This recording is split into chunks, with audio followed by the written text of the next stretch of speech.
I recently saw a statistic that said like 26% of doctors are going to leave the clinical setting in the next like 5 years or something. Don't quote me on that, but it was something ridiculous where it was like people are leaving. Even my friend lives in Boston and is a dietitian up there in Boston Children's, and she was saying like the turnover there at in the hospitals, like no one wants to stay in hospitals anymore. No one wants to work there. Everyone's getting out as much as they can. Welcome to Full Field. What's up, bro? Back at it, man. Hey, Back. good day, man. at Exciting it. stuff here. We got a special awesome guest with us today. I'm super excited. I'm actually really excited. Yeah, it's gonna It's been a long time coming. So, ladies and gentlemen, today we have the privilege of welcoming a true powerhouse in the fields of nutrition, entrepreneurship, and education. So we're gonna fill you in on all three of those. Our guest, Dasha Agoulnik, is a trailblazer whose remarkable achievements have left an indelible mark on the world of nutrition and gut health, which we're going to be focusing on both of those, and we're going to be focusing on, obviously, the entrepreneurship piece, because she is amazing. Yeah. Tell a little bit about her. Dasha is a registered dietitian, 5-time published nutrition researcher, 2-time award-winning bikini athlete. That's awesome. She graduated from the top nutrition graduate program in the country, Tufts University, a Friedman School. Her research and coaching focuses on optimizing metabolic and digestive health through nutrition and exercise. Core Perform has helped over 500 people and growing. Right, you're still building this, and you get results in just 3 months with 100% success rate. That's fantastic. I love those stats right there. She recently won Friedman's 100,000 pitch competition for her patent pending protein, which I want to hear a lot more about, and was welcomed into the U.S. Food and Innovation Council with leaders in the industry like Kellogg, Campbell, and Nestle. That's freaking huge. That's awesome. Dasha, how are you? Welcome to the show. Good. Thank you guys for having me. How are you guys doing? We're doing awesome. We're blessed today. We blessed beyond It's measure. it's a man. Super chilly day excited. here in Tampa, Florida. How's the weather out there? It's 46, but Oh, dang. Texas is weird. We wake up with like 40 degrees, and by afternoon the sun heats us up to like 72.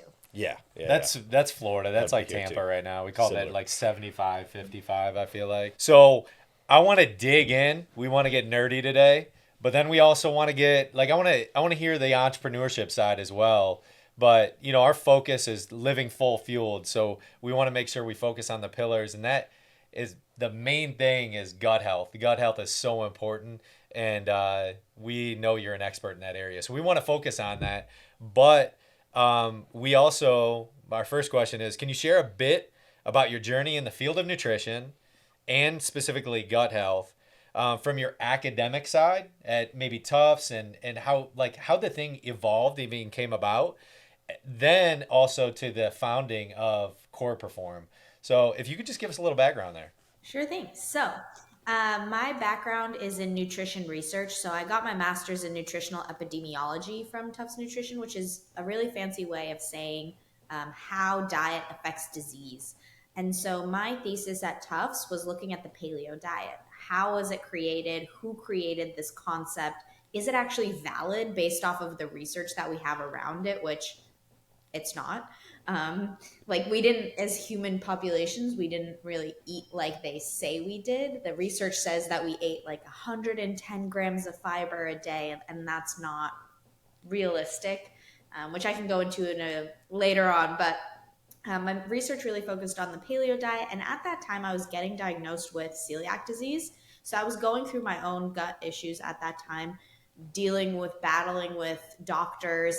I remember one time I was sitting in Boston traffic with, if any of you are from Boston, you know that this is like a 2 hour, you're stuck in head to head car. I remember having such a spasm and like stabbing pain in my stomach. I almost, like I was stuck because I was like, do I call an ambulance because it's going to take them just as long to get to me right now in the middle of traffic?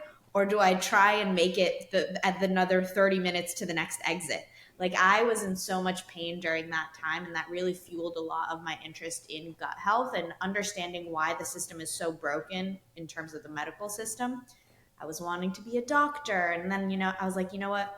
I want to be a dietitian because I can change people's lifestyle and diet in order to improve their health. I don't have to have them get on a medication. I can actually change their life.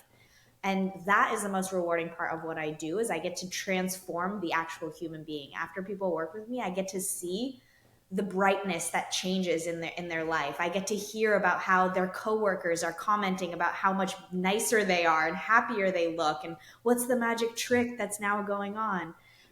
So all of that research got me really interested in gut health. And I remember when I was choosing my thesis at the time, I actually wanted at the time to do the low FODMAP diet. I was like, this is going to be the next big thing. And my professors were like, no, there's not enough research on it. You shouldn't choose the low FODMAP diet. No one knows about it. I've never heard about it. And I was like, no, I want to do it. And they were like, you can't do that one. And funny enough, like 10 years later, everyone knows what the low FODMAP diet is. And I was like, I should have done it. It's always been a huge passion of mine. And I then became a dietitian and opened my own practice right after graduation. I love that you went that route, open your own practice, and you went entrepreneurial stuff, because a lot of dietitians get stuck in that medical system too, right? Like they just go work with a hospital system, and then it's just, I mean, like a hospital nutritionist is giving people peanut butter and jellies bedside. Like you said, it's broken, right? So you're shifting the paradigm in another direction, which is fantastic. So really, really love that. I actually worked in a hospital for while I was doing my dietetic internship, and I remember the whole time I was like, I came in as an entrepreneur, and I was like, I'm going to be an entrepreneur after this. And my dietetic director, she was like, why are you in one of the best clinical programs in this country if you're not going to go clinical? And I was like, because I need to learn what's going on in those systems, because all of my patients have to understand, and myself, like we all go through that hospital system at some point in our lives, and I need to understand it from the ground up. I need to know internally how the teams are working, how the dietitians are working in those teams. And that's why I love doing my internship. I hated it, but I loved what I learned out of it. It was absolutely brutal, but I get it now, right? Like I get why the dietitians are feeding them peanut butter sandwiches. I get why they're feeding them ice cream sundaes. Like I get it. If I was them, I would be doing the same thing. It's not because they want to be doing that. It's because of how the system is set up that they have no better choice. And at that point, when you're sick, calories are calories. Like we have to get something in them. Yeah, and that's where they're taught, and they kind of just follow that model, right? Like very similar to many MDs. And again, like I think doctors are smart people for the most part, but you get taught what to think, right, versus how to think a lot of the time. So I think it's great to see people like yourself, especially young people, like shifting that, right? Like we're kind of the next, I don't know, generation of docs that are trying to do something a little bit different and focus more on the patient than the processes, right? I recently saw a statistic that said like 26% of doctors are going to leave the clinical setting in the next like 5 years or something. Don't quote me on that, but it was something ridiculous where it was like people are leaving the health. Even my friend lives in Boston and is a dietitian up there in Boston Children's, and she was saying like the turnover there in the hospitals, like no one wants to stay in hospitals anymore. No one wants to work there. Everyone's getting out as much as they can. Yeah, well, I mean, like, what's the energy like in a hospital? It's usually not great, right? It's pretty negative. It's very just, I don't think people really get like healthier in a hospital. Maybe they're like being saved from some kind of life-threatening like injury or illness acutely, but like they're not ultimately getting healthier, right? And that's got to happen honestly like at home, right, with your diet and nutrition stuff, which is kind of segues right into what I wanted to ask you. Can you explain a little bit the unique approach that you have with the Core Perform that helps people to optimize their metabolic and digestive health, and how you kind of came up with that? Yeah, so while I was going through this, I kind of was like, as a dietitian, what is the most inclusive diet that I could create that was least inflammatory for the most amount of people? Which means that like if I just gave it to Jane May, who I don't even know, Jane Doe, that's the correct name. Like May. If I give it, yeah, Jane May. If I give it to Jane May and I don't know what's going on with her, will she see a benefit from this diet? And so what I did was I combined aspects of paleo, AIP, low histamine, low FODMAP. But what I did was those diets, a lot of them are actually, they're not like changing any carbohydrate intake or fat or protein intake. Like you can still eat all those things on all of the diets. But what changes is the specific fruits and vegetables. So I went through those lists and I made like a really, really micronutrient dense foods list for my patients that's put into 3 columns, a little bit mirrored from this Walls protocol, if you've ever heard of the Walls diet, which is a clinical, evidence based. She's done clinical trials on her diet intervention. And it's kind of picking up pieces of that as well, where it's really focusing on the 3 phases of your liver detoxification system: B vitamins, antioxidants, and then proteins. And so I've created this diet, right? And so everyone who comes to me, we typically, for the most part, I mean, of course, there's modulations based off of the person, but we put them on this elimination diet. And as quickly as we can, we reintroduce the food back into the diet. And the reason why we do this is because food sensitivity tests are not accurate. And the only true way to identify a food sensitivity and to heal from any food sensitivities that might have come up is to eliminate and exchange whatever food that you're eating.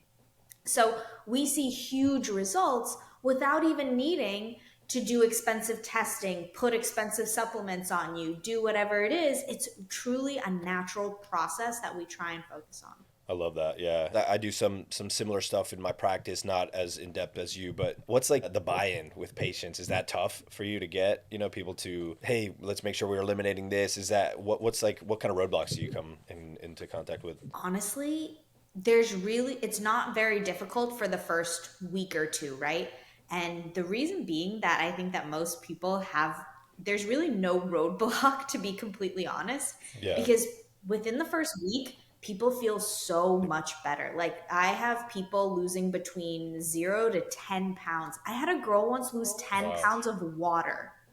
I had her tracking her calories every day. I was like, you're hitting the same macros. She came from a bodybuilding background. She lost 10 pounds of water in a week. I was like, how are you alive? Like, how did you feel that much inflammation in your system? Yeah. I True, feel like true. one thing I love about you, there's a book, I think it's called The Speed of Trust. And it's one of those things when they're coming to you, you're just like building that trust as fast as possible. Or already have it just because obviously your background. So they're coming to you and they're like, look, I need help.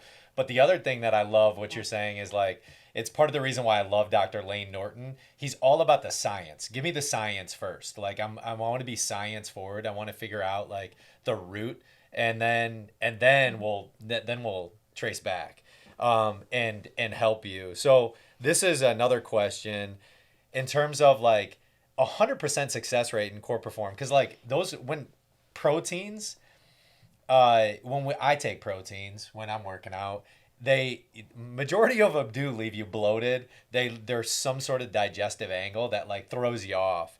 But now you've helped over 500 clients. I think it's more at this point in 3 months, but you've had a 100% success rate. Can you share, you've already shared a couple, but some inspiring stories or success transformations that you've seen? I do want to differentiate the difference between my protein supplement company and the coaching side of the company, because Yeah, for sure. the protein company, I only started because of my clients. Because when I started putting them on this elimination, that was like, the basic, like, hey, let's not use processed whey proteins that make you fart all the time.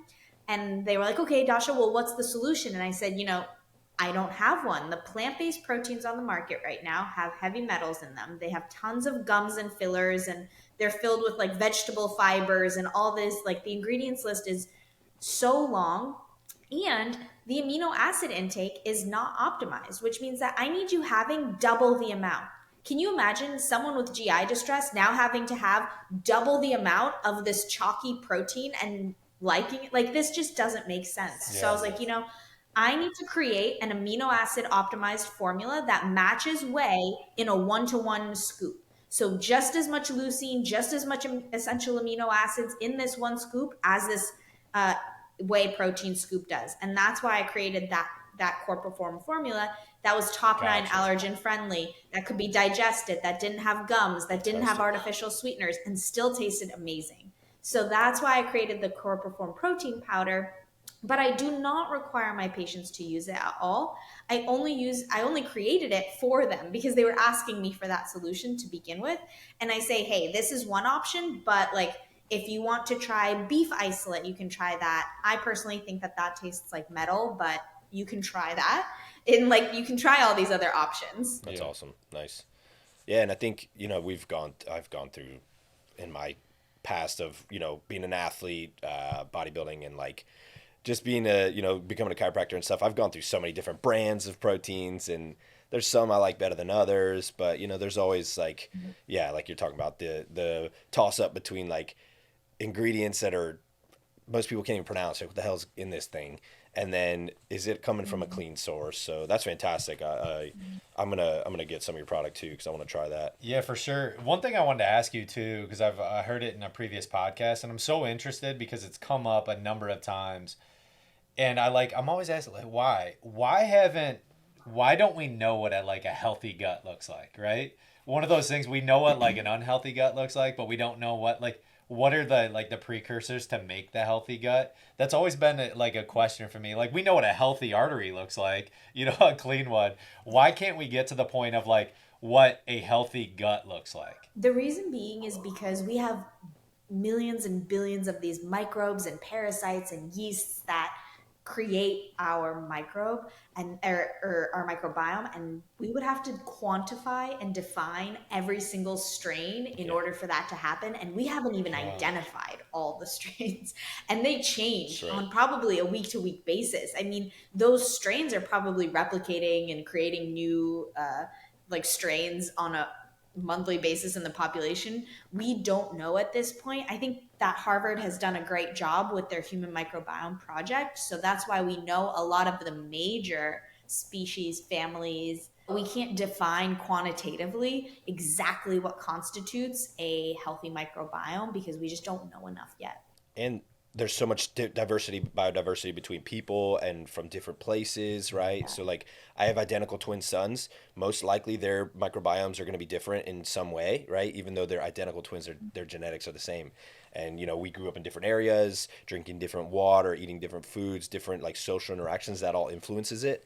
So I get what you're saying. It's like, is it even possible, right? Like And down the line. also, who would you define as the healthiest human being to have the healthiest microbiome? Is it the person that lived the longest, that had the most kids, like the female that was able to like reproduce as many times as possible? Like what defines the What's your healthiest parameters? Yeah. human even? I don't know. I was watching this documentary on the centenarians, like how to live to 100. I don't know if you saw the blue zones. Yeah. Like he went in and he Right. kind of What the measured fuck? things. Yeah, it was really interesting to see. But if I had to say, I'd look at those people's guts. I'd be like, those are the people I want to look at. There was a like 100-year-old man in Costa Rica that was like hopping up on a horse and just riding along. He was 102. I'm like, dude, I want that dude's gut. Like whatever that is. But dude, again, it's like also like the soil in Costa Rica versus the soil in Sardinia, Greece is like it's different, right? Yeah. So like their crops are growing in different climates, different stuff. So you got to imagine their microbiome is going to be different, even though both these guys looked healthy at 102. You know what I mean? Yeah. Like, so yeah, I get what you're saying. It's like how do we even start? Yeah. Knowing that. Well, just from a longevity perspective, I always think of how it's not necessarily how long I live, but how young I lived, right? To the age, right? So if I'm 80 and I'm living young, I kind of want to mimic, right? That as a staple and maybe reverse engineer somebody that looks like that versus somebody that gets to 80 or even 100, right?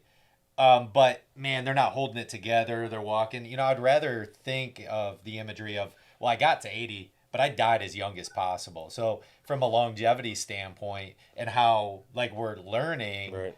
specifically from you, just day after day, how important that gut layering is to the rest of the body from an inflammatory perspective. It's pretty interesting. Anyway, that was something that I've learned over the past couple of weeks. I'm like, that'd be cool. Yeah, they've done a study. So they have actually profiled the microbiome of like the Hadza population that they've based the paleo diet off of. And they've also done a few more profilings of, I believe it's like Italians and other populations that seem to have the healthiest microbiome. So they're trying to put together the general like overviews and overlaps that they can see. but still, we're not close to what exact quantitative amounts and what that really can be For sure. defined as. When you start talking about like these other countries and stuff, it's like they have different standards than our country as far as like what happens to the crop, right? Like, and I guess tell me your opinion on this. Like somebody who is maybe, especially being that you have celiac, like someone who's gluten intolerant or sensitive to gluten here in this country, can somehow go to Italy and eat pasta and not have a reaction.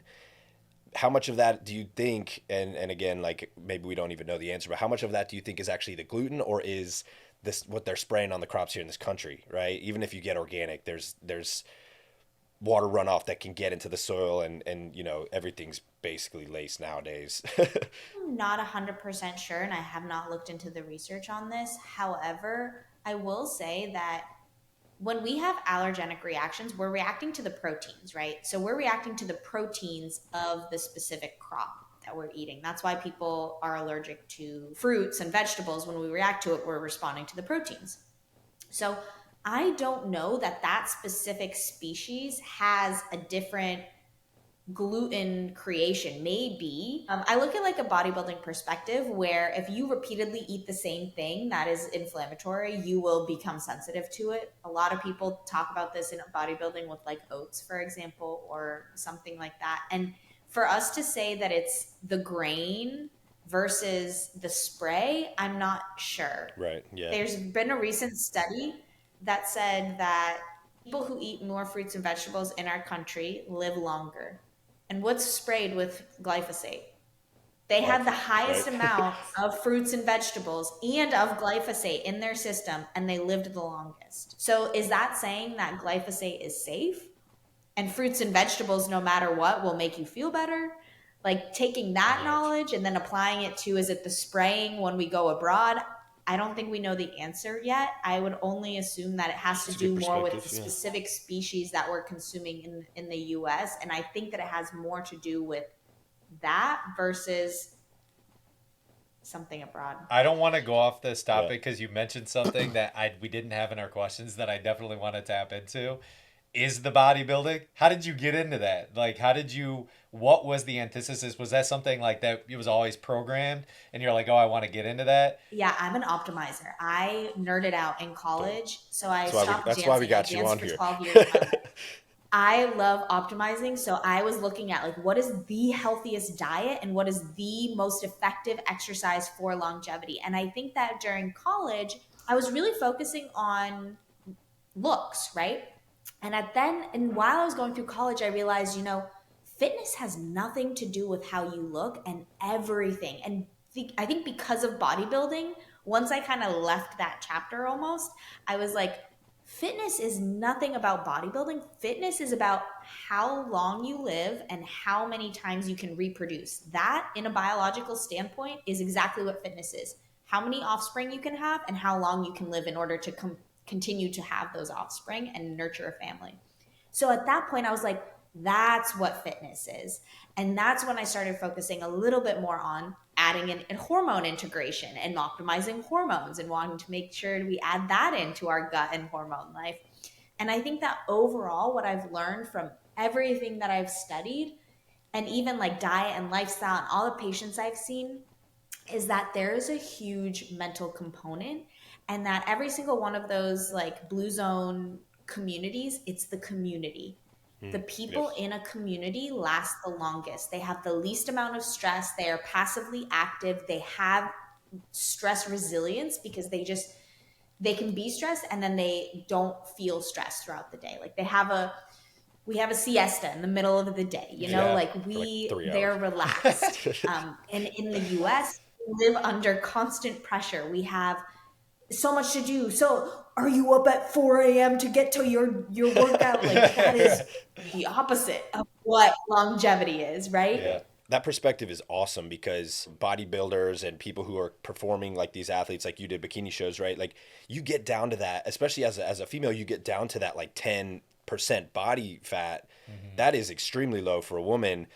Hormones are going to be dysregulated, right? Because your body has to prioritize other things, mm-hmm. right? Like keeping you alive and your metabolism and stuff. So you're not going to be primed for getting pregnant and having children in that physical state. So like you just said, is that fitness? You might look amazing, right? You might look like this specimen of a human, but what's the longevity and how many children can you produce? That exact example you just made. That's a great way to look at it. I've never actually thought of it like that. So thank you. That's fantastic. Yeah, that's so cool to think of like fitness. That is fitness. Like Yeah. you said those words. Like that is true Yeah. fitness. I love that. Many more people are moving into that mobility style training. I think like we can bodybuild from like 20 to 35, and then once you hit 35, like you really got to hit the mobility aspects, like the tai chi kind of thing. It's like Yeah. you got to start stress, like lowering stress, getting the gentle movements going, getting ready for that kind of exercise. My favorite trend right now that I've seen on social media is like the dad like filming himself working out. And he's like, I don't work out to be the healthiest guy or to be the fittest. He's like, I work out so I can dominate my kids for in any athletic endeavor for as long as possible. And I saw that, I was like, that's awesome, man. It's like being able, whatever it is, right? Whether it's like hiking up a mountain or like going for a run or swim, like Yeah. you got to be well rounded, and like you can be in the best physical looking shape, like six pack, all that. But if you can't bend over to pick up your kid without herniating a disc, how healthy are you, right? Like, all right, so we got a question here. This is a little bit shifted from like the gut health stuff, but you're an entrepreneur, right? Being an entrepreneur is very demanding, right? We're both entrepreneurs as well. How do you balance that entrepreneurial life and those endeavors with the personal life, with the health and your own health? Do you have aspiring entrepreneurs looking to maintain a healthy work-life balance that come to you, and maybe you coach them through that kind of stuff as well? So I've been through like all phases of entrepreneurship, and I think that every entrepreneur has phases of isolation, and every entrepreneur has like an epiphany and a realization of what balance truly looks like in their life. Um, and the key to that is always community, in my opinion. And I don't know if you guys have experienced this too, because 100%. when you're in the isolation, it might be a good point for you, right? Like maybe you're grinding, you're building the business, etc. But you can build the business, but you can't grow the business until you start talking to people, laughing more, having that community, relaxing, because you'll burn out. Yep. You will burn out if you don't step out of that zone. And so I think that's like my biggest takeaway of it, is being an entrepreneur. And like now I just recently, like 3 or 4 weeks ago, moved in with some of my best friends. One of them is an entrepreneur. One of them is actually does like M&A for a big company here. So he knows a lot about like financial businesses and buying businesses and what makes a good business, scaling a business. Cool. And living with other entrepreneurs is a game changer, because now even every single week we have a team meeting on Sundays, and on Sundays we talk about all our house rules, about everything else, but we also talk about our businesses, and we get feedback from each other, and we get new ideas from each other, and we're constantly supporting each other to grow. And I think that that kind of environment specifically for entrepreneurs is so valuable, and why I think the future of entrepreneurship is going to be more of these like masterminds versus everyone working on their own thing and getting angry at each other or like competing against each other. It's going to be more like, hey, we're all doing the same thing. Like, let's talk to each other and grow together, because I don't want to waste my time learning about what email copy has the best open rate if you've already spent 3 months on that and have data on it. Why learn something that somebody else can, kind of give you insight on? And it doesn't have to be that lonely life, right? That like that is so portrayed as like the entrepreneur grind is this lonely head down. Because like I've almost burned out twice in my business, like, and I know what it feels like when you're just like not feeling that purpose, not feeling that love for what you're doing, not really wanting to go to work in the morning. It's not great, man. And like you're like, damn, my name's on the door. I kind of have to go now. So it's like, But yeah, having the community is huge. I think that's awesome. another big thing that you had mentioned in there, and it's just like, it's part of the reason why Alfie and I love doing this. Laughing. Like, laughing's such a key component to longevity, of just like genuinely enjoying the like laugh, being intentional about laughing and having a good time. That like brings so much joy. Ed Milet was talking about this. I got coached by him last year, and he was just like, you're always chasing a feeling, right? And laughter brings out a feeling that's like unparalleled to anything else. It's just like when you can laugh with people and just genuinely have that good time, like when you say that is fitness, like that is happiness, laughing. It also will increase your vagal tone. So it also will increase your vagal tone, and your gut health will thank you. Boom. There's a Look at tip, that. everybody. There Laugh it more. is. That's it, bit. I love that. Go watch an Adam Sandler movie. But yeah, so that is also another big thing that I want to tap into even a little bit more, because you said community, right? Community is everything for you, but then you're also building community for other people, and how important that is for like collaboration and to grow together and get healthier together. How has that been for you? How has been building what the core perform community that's utilizing your product, because that is a community of itself, and then obviously your coaching side of building that community and elevating each other and really getting people to respond, right? Like that cultivating piece. How has that been for you, and what's that been like? Oh, there's so many things I can talk about that we do. I think the support is the biggest thing, and just knowing that you're not alone, especially when you're sick, is like showing up and feeling like the first question people ask me, how long will this take? How long until Oh I wow. feel better? And the truth is I can't tell you how long until you feel better, honestly, because a lot of people, like, there's a 50-50 shot on anything, even prescription medication. For a lot of those prescription medications, like, sometimes doctors just throw something at you to see if it works, and then if it doesn't, Good they'll luck. change it up and use something else. Yeah. There's a lot of things that every person's body will just respond differently to. And so while you're teetering with that, it's so important to have other people who can keep you motivated, and who can say, like, oh yeah, that really helped me, or I really love this recipe because when I was really had a stomach ache, like, this really helped me. And making that community, to have that support, making you feel less alone, is truly what building the community is all about. um, and having fun, like having fun in the process. So with our athletes for core perform, and if anyone's listening to this and wants to be one of our affiliates and athletes, we're always welcoming new ones. But we Yeah, have a plug it. WhatsApp group, and like I'll always like Love tell them, that. like, hey, I'm debating between new flavors, like this one or this one, and they get to vote on it. Or they'll Cool. make new reels, and then we have like this competition every month, and we send them a PDF of like um, fun challenges, and they win free protein, and they win free like other things that we partner with other companies for. So just make it fun and make it supportive and give as much as you can, and I think that that builds community and camaraderie. We have a similar mission too, is trying to grow a community of people that are very like-minded. We're going to be rolling out a program in, maybe by the time this episode airs we'll be ready, but we're going to call it the Optimizers program, and it's basically for people who are looking to, maybe maybe they're dialed in a lot of areas of their life but not optimized, and we're trying to take it to the next level. It's going to be for high level people, maybe mostly entrepreneurs, or people who have achieved success in many other areas, but maybe their health has been on the side. But it's going to be a community. So you're going to have access to everyone else. You're going to be able to say, hey, what are you struggling with? And there's going to be a lot of sharing, and it's just going to be open cohort forum where, you got accountability, and you also have like, you can be vulnerable and say, hey, I'm not feeling it today. Like, who else is, you're not on your own doing it. Right. Like, I think a lot of the struggles I've had, at least with doing any kind of like nutrition coaching with patients, has been, and even with chiropractic, it's like that buy-in when they're on their own, and me constantly having to reaffirm, hey, you're doing well, you're doing okay, we're gonna get through this, right?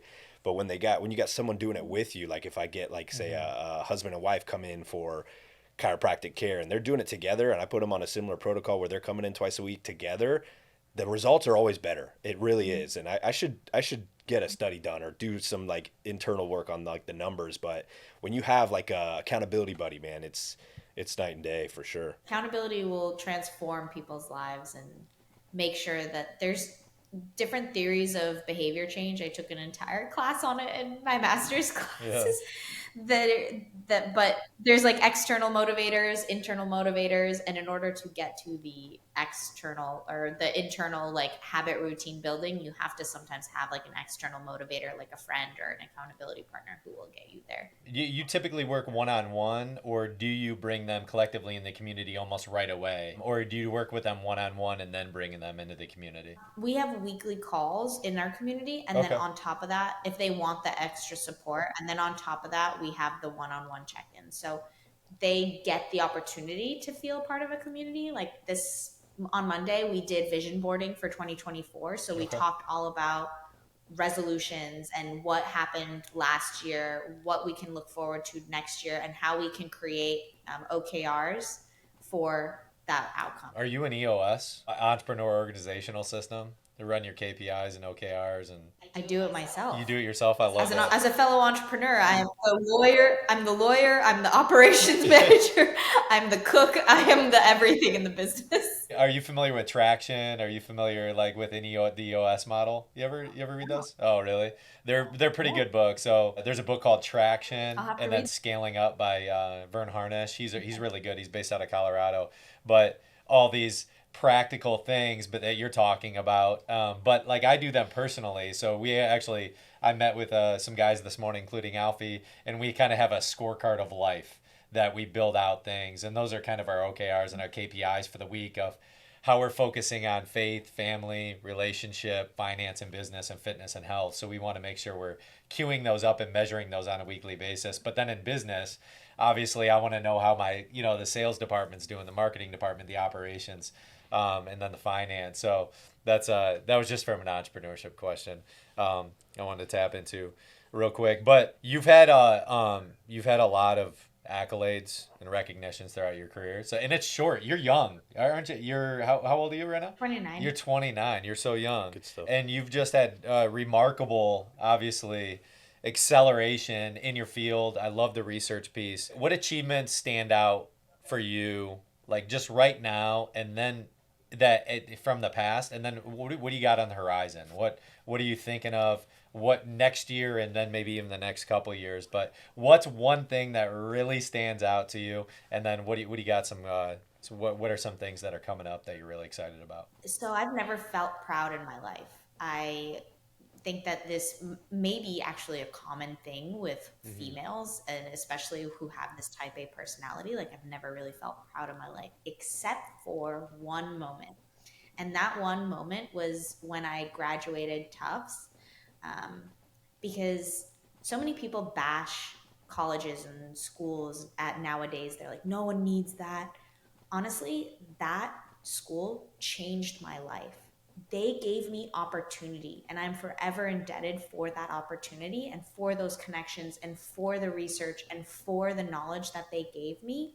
And so graduating from that and feeling a part of that community, feeling a part of like a higher level of standards, feeling a part of, yeah, we have the White House on the other line, and we are all in a room with Kellogg and Campbell. Like giving me that opportunity to take me to that higher level and graduating from that school, that's the proudest moment I think I felt. And then second to that would be when I actually won the pitch competition a year or two later. Was I cried as I was winning. That's awesome.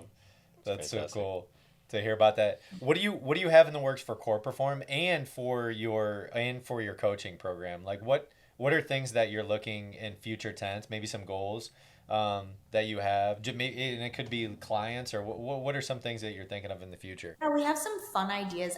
And this is purely like social media and reach, and we can get into the nitty gritty of things. But I think we're looking to expand our social networks in the next year. So we're looking at into more Facebook utilization, which I know a lot of people are actually staying away from, but also YouTube.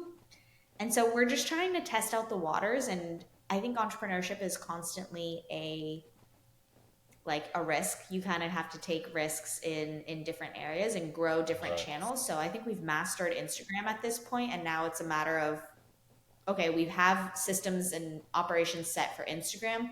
Let's now open up and now add a YouTube component, now add whatever else component, a TikTok component, whatever else. And so we can increase our lead gen. So that's what we're working on from a business perspective for the next year, I think.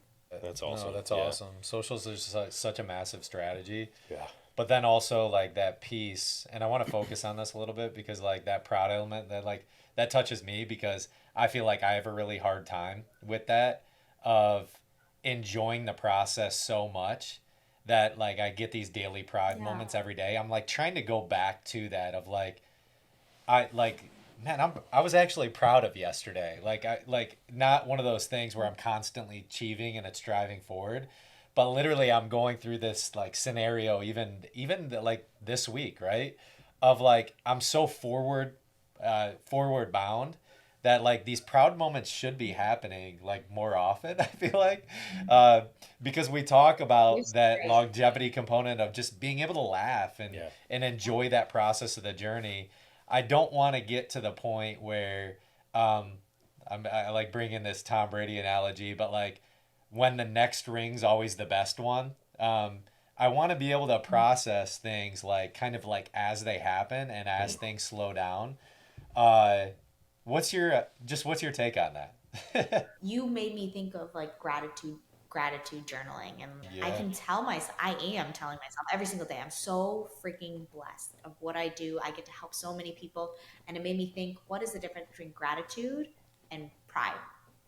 And so Right. I think gratitude and pride, they're slightly different in that gratitude, you are thankful and grateful for the place that you've been. Pride is taking accountability that you yourself have gotten you to this point, right? It's more about you. There's like a you component versus anything else. That's great perspective on that. Hey, so we've loved having you on here. This conversation was awesome. This is probably the best one we've had, man. I want to ask you one last question. We usually ask this of everyone that comes on the show. So we at Full Fueled here talk about like how are we living our life fully fueled. We have these 6 pillars that we focus on: fuel, movement, sleep, mind. So like mindset, work and purpose, and then spirit. Tell me a little bit about like what does that mean to you to be full fueled, and how does that how do you see yourself living your life full fueled? I love that because we have the same, very similar ones at Core Perform. We have Core Perform 5 pillars: sleep, personal stress, environmental stress, exercise, and diet. And once you've mastered the stressors of those Nice. 5 things, you're living life free. And so if I were to say, what does living life fully fueled mean? It means you're living life free, full of love, and full of giving love. That was a knockout answer. I love that. Can you tell Very. the listeners a little bit about where they can learn more about you online, website, Instagram, all of it? Just kind of plug yourself here. Absolutely. So my Instagram is Dasha Fitness, Dasha Fitness. And then our website is coreperform.com. And if you're interested in trying the protein, you can head right to our website. You can get 15% off on your first order. And we're on Amazon as well. And you can always shoot me an email. All my links and everything is going to be linked below, I'm sure. Everyone listening needs to follow Dasha Yeah. at Dasha Fitness because So I've much been good following content, her, man. and it is like pure value. Yeah. Like she puts a lot of effort into her Instagram feed to provide a tremendous amount of value. So I couldn't encourage it more. Please go follow her because she is absolutely just like free value driven. So if there's anyone you follow, please go follow Dasha. She's amazing. Thank you so much. And you're reminding me that we do have a free value opportunity. If you guys want to try out the Core Perform diet yourselves, we're going to be running a challenge next month. January 7th is when we'll start. So definitely head to my page because registration will open the first week of January. And we'll be giving out free like coaching training for a whole week all together in a WhatsApp community and giving you all the recipes you need, how to tackle your health, and all the things. So if you want free for the next year, you can join us then. Well, Awesome. that's what we got here at Live Full Fueled. As Live Beyond always, Limits, baby. live full fueled. Let's go.